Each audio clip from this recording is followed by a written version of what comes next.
Chapitre 23 La vie religieuse 18 février 2 mai 1925 Dieu contemplé par Jésus dans les élus, dans les anges, en Marie. Participation au monde de l'éternité, Dieu contemplé en lui-même, formule et matière du vœu du plus parfait, ruse du démon, action de l'Esprit Saint. 18 février.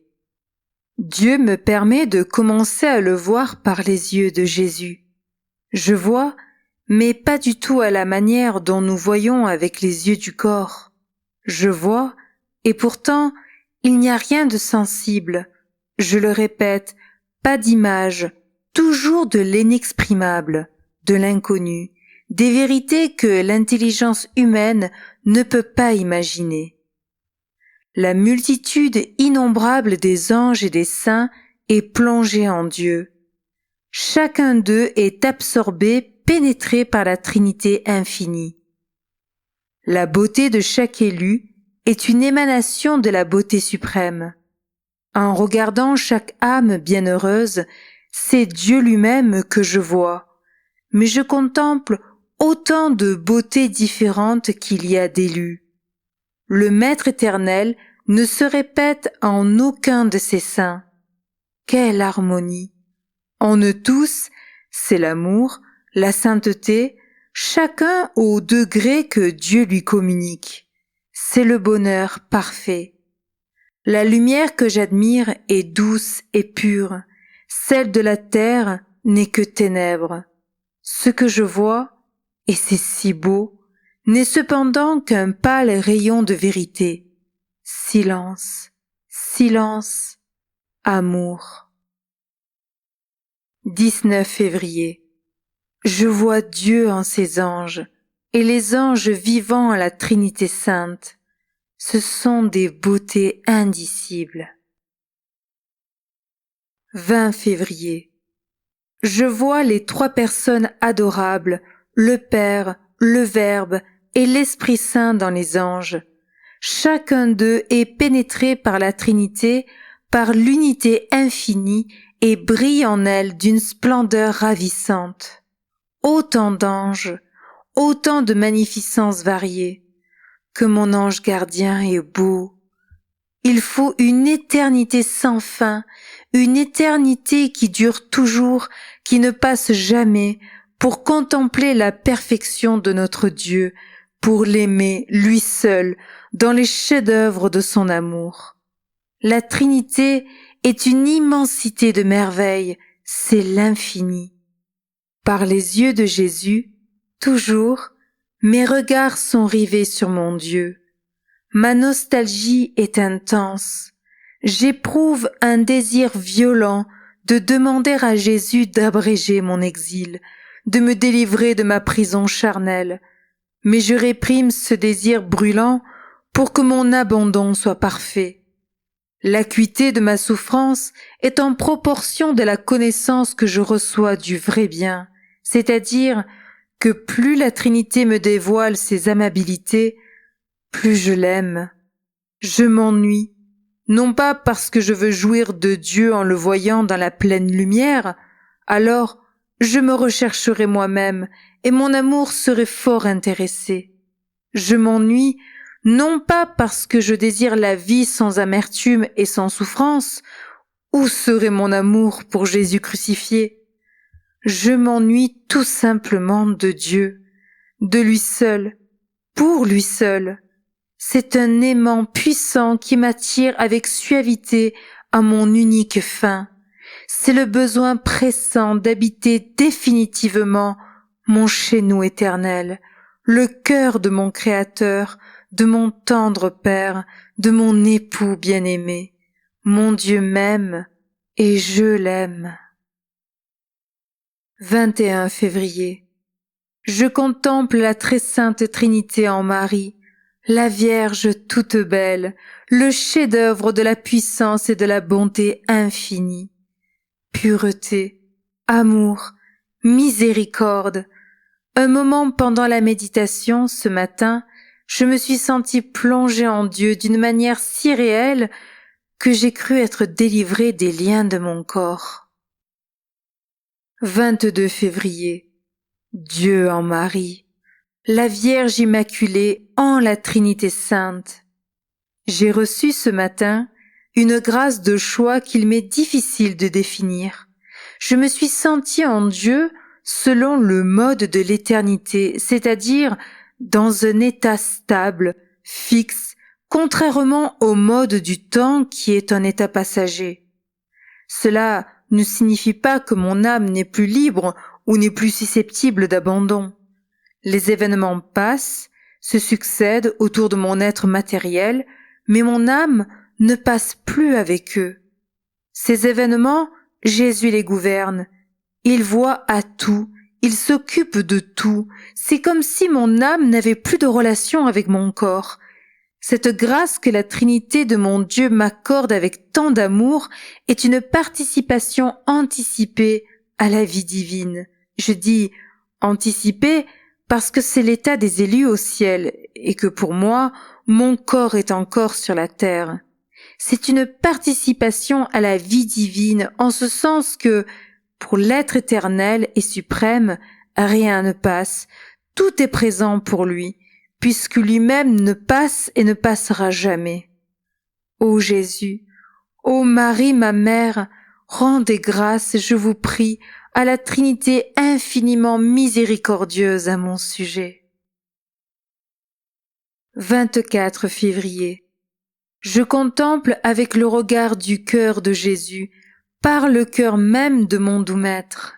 Hier, j'ai admiré, à cette lumière plus vive, la très adorable Trinité dans les élus, dans les anges, puis en Marie la Vierge des Vierges. Aujourd'hui, c'est Dieu en lui-même, Dieu seul que je regarde. Amour, miséricorde, bonté. Par le cœur de Jésus je la regarde, la Trinité souveraine et toute puissante, fixement, sans crainte aucune, ma confiance est en celle de notre Jésus envers mon Père. Un voile épais me dérobe encore la beauté dans toute sa splendeur. Ce que je vois clairement de la vérité n'est qu'un rayon du soleil infini. Quel éclat, quelle magnificence j'admire! 25 mars. Depuis un mois, même état intérieur. Mon âme habite toujours le même foyer divin. L'amour se fait sentir plus puissant et plus suave. J'ai terminé ce matin les conditions requises pour gagner la précieuse indulgence du jubilé. J'ai confié à Marie, ma mère, d'appliquer ses trésors selon les désirs de Jésus et les siens. En ce jour béni, fête de l'annonciation de la très sainte Vierge et de l'incarnation du Verbe éternel, j'écris en caractère d'amour ma formule du vœu du plus parfait dans le cœur de Jésus, par conséquent dans le cœur même de la très adorable Trinité. Formule et matière du vœu du plus parfait. Avec la grâce de Dieu et le secours de Marie, ma bonne mère, je fais le vœu du plus parfait dans toute son étendue, selon les lumières que je crois recevoir de notre Seigneur. D'abord, l'obéissance est ma grande règle du plus parfait. Ainsi, entre un acte de renoncement de ma volonté propre et une satisfaction, une jouissance naturelle recommandée ou seulement désirée par mes supérieurs, je vois le plus parfait dans la jouissance prise par obéissance, parce que la volonté ou le désir de mes supérieurs sont pour moi l'expression de la volonté ou du bon plaisir de Dieu. Quand l'obéissance me laisse le choix, le plus parfait m'apparaît dans le renoncement. Je m'engage donc au plus parfait sous peine de pécher constamment et dans tout, c'est-à-dire à chaque instant, dans mes pensées, mes désirs, mes paroles, mes actions, mes mouvements corporels, depuis l'ordonnance la plus importante jusqu'au moindre détail facultatif et intime. Ainsi, je m'engage à ne rien refuser à notre Seigneur, à ne pas penser au passé, à ne pas prévoir l'avenir et dans le moment présent, à ne m'occuper que de Dieu seul. J'abandonne à Jésus et à Marie la réparation du passé, la préparation de l'avenir et la perfection du présent. Je m'engage à ne consentir à aucune pensée inutile et à ne me permettre volontairement aucun mouvement physique inutile. Je prononce le vœu du plus parfait librement, avec un grand bonheur, par amour, tout simplement pour dire au bon Dieu que je l'aime, que je compte sur lui, que je suis sûre de lui, que je m'abandonne à son action.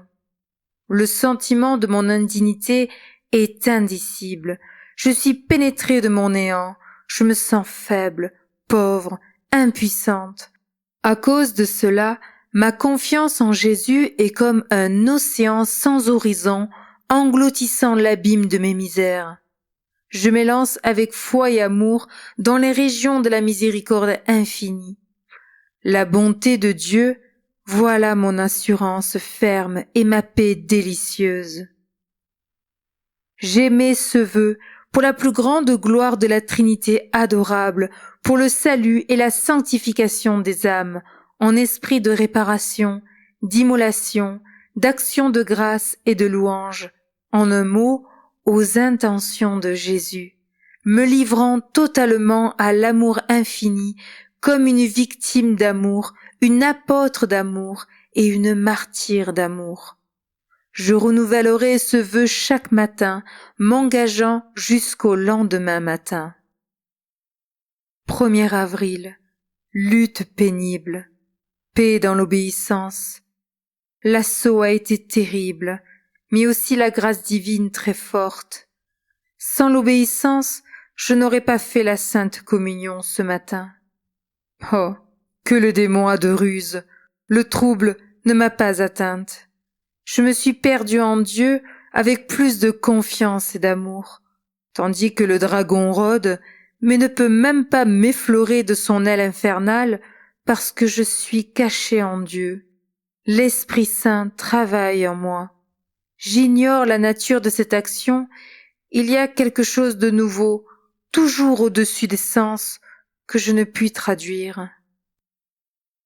4 avril. Le démon est comme enragé parce que l'action de notre Seigneur en mon être lui arrache des âmes et les conduit à Dieu. Que ma responsabilité est grande dans la correspondance aux grâces que je reçois. Ô Marie, ma mère, obtenez-moi la fidélité constante selon les désirs de Jésus. 8 avril. Aridité, dégoût, obscurité. Tout cela ne peut pas me sortir de ma retraite divine et céleste. Jésus me garde là, à jamais. J'éprouve aujourd'hui une grande capacité de souffrance. Je ressens quelque chose de la force et de la sérénité de mon doux maître à l'heure de sa passion. Les âmes, je les veux toutes à Dieu. Je ne veux pas qu'une seule échappe au Sauveur. Je veux que chacune réponde au dessein du Créateur sur elle. Je veux submerger la haine impie et aveugle dans l'amour pur et réparateur. Je veux anéantir l'iniquité dans le sang de l'agneau infini. Mon Dieu, que votre volonté soit faite sur la terre comme au ciel. 10 avril, vendredi saint au soir. Hier et aujourd'hui, je n'ai pas même assisté à la Sainte Messe. Qu'ai-je donc à offrir ce soir à notre Seigneur qui a tant souffert pour moi? Je me sens bien misérable. Le démon, en essayant de me troubler et de m'attrister, me dit que je ne suis pas généreuse et pas mortifiée. Je ne l'écoute pas, le vilain ange de ténèbres. Je ne suis rien, rien. Oh, quel bonheur! Le rien, parce qu'il est néant, ne peut pas s'occuper de soi. Sans me regarder moi-même, je jette tous mes manques de renoncement dans la miséricorde infinie. Je veux ne m'occuper que de Dieu seul. J'aime et je suis heureuse. 13 avril. Nostalgie intense. De plus, une peine intime qui m'est bien sensible. Jésus, merci. Plus le calice est amer, plus je crois en ton amour. Marie, ma douce mère, je vous en supplie, réparez pour moi, bénissez en retour. 20 avril. Je pressens des grâces précieuses, des moments de lumière, recueillement, silence. J'ai besoin de ne regarder que Dieu seul. Je suis comme inconsciente, perdue en l'amour. 23 avril. J'ai commencé avant-hier, toujours dans le cœur de la très sainte Trinité, une grande retraite qui se terminera le 30. Cette retraite consiste à regarder Dieu autant que je le puis par l'action de Jésus. Depuis hier, je goûte l'infini. Ô suavité que le langage humain ne peut pas même laisser soupçonner. Tout ce qui est fini met une coupe de fiel amer. Ma nostalgie est immense selon la douceur du bien que je goûte. 28 avril. Les mots ne disent rien. Que puis-je écrire? Et pourtant, je le dois par obéissance. Silence, recueillement, amour. Ma journée aujourd'hui se passe comme une préparation à une faveur divine prochaine, dans l'attente d'une grande grâce. Durant mon oraison, ce matin, Jésus m'a fait sentir un peu avec quelle douceur et quelle puissance il me regarde anéanti en lui au plus intime de son cœur. Une âme envahie par Dieu est unie à lui par des liens si forts, si suaves et si intimes que l'amour infini seul en connaît la capacité. Notre Seigneur est jaloux, selon toute l'étendue du terme, oui, il est jaloux de mon amour pur et exclusif. Peut-il me demander moins? S'il n'exigeait pas autant de ma part, et en réalité, le sacrifice de tout n'est rien pour lui plaire, il me prouverait moins de tendresse et de libéralité. Mon Dieu, vous seul, accomplissez en moi, par Jésus, vos desseins et vos moindres caprices. Vos caprices sont comme un art précieux qui m'enivre en vous. Comment puis-je définir mes oraisons? Un festin d'amour, la vue d'un rayon de Dieu, le goût de l'infini, l'anéantissement dans le cœur des trois, une improvisation au souffle de l'esprit de charité. Pas d'image, pas de parole, pas de mouvement. Du bonheur inconnu à la terre. Ah, si le monde soupçonnait les délices du paradis, il ne s'abuserait pas lui-même en cherchant vainement quelque consolation en dehors du vrai bien. 1er mai. Retraite mensuelle de la communauté. Premier vendredi du mois. 2 mai. Hier, un jour de retraite. J'ai entendu la lecture de la première méditation en commun, mais Jésus a voulu me garder seul avec lui le reste de la journée, car je n'ai pu assister à aucun autre office. Le premier vendredi du mois, chacune de nous reçoit, en le tirant au sort, un billet de la garde d'honneur du Sacré-Cœur de Jésus. Je lis toujours ce billet comme une lettre de la part de mon divin maître. Ce mois-ci, Jésus m'envoie l'âme solitaire avec le Sacré-Cœur. Chaque phrase et même chaque mot répond si bien au travail de l'Esprit Saint en mon âme que je copie cet admirable message. La solitude est la patrie des forts. C'est aussi sur la terre le paradis des saints. Ô solitude, ô béatitude, s'écriait saint Bernard. Âme privilégiée, isolez-vous, cachez-vous en Jésus, fuyez au désert, c'est là que tombe la manne du ciel, oui, fuyez, fuyez les distractions vaines, les soins inquiets, les conversations inutiles, fuyez-vous vous-même, et loin de tout ce petit monde intérieur et extérieur qui vous absorbe, entrez au désert, montez dans le sein de Dieu, là, cachez-vous au creux de la pierre, le cœur de Jésus. Quelle admirable opération le bon maître fera en votre chère âme, s'il la trouve ainsi, seule à seule.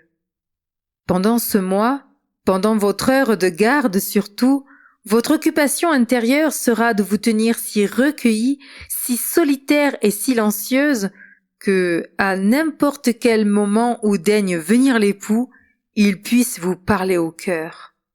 Votre cœur, ô Jésus, sera le sanctuaire où je vivrai paisiblement, aimante et solitaire. 25e office. Mon heure de garde est de midi ou minuit à 1 heure, en union avec la Sainte Vierge, aux intentions de la Sainte Église, du souverain pontife et du clergé. Solitude, ô béatitude, je le répète avec saint Bernard. Heureuse l'âme que Dieu garde seule avec lui seul.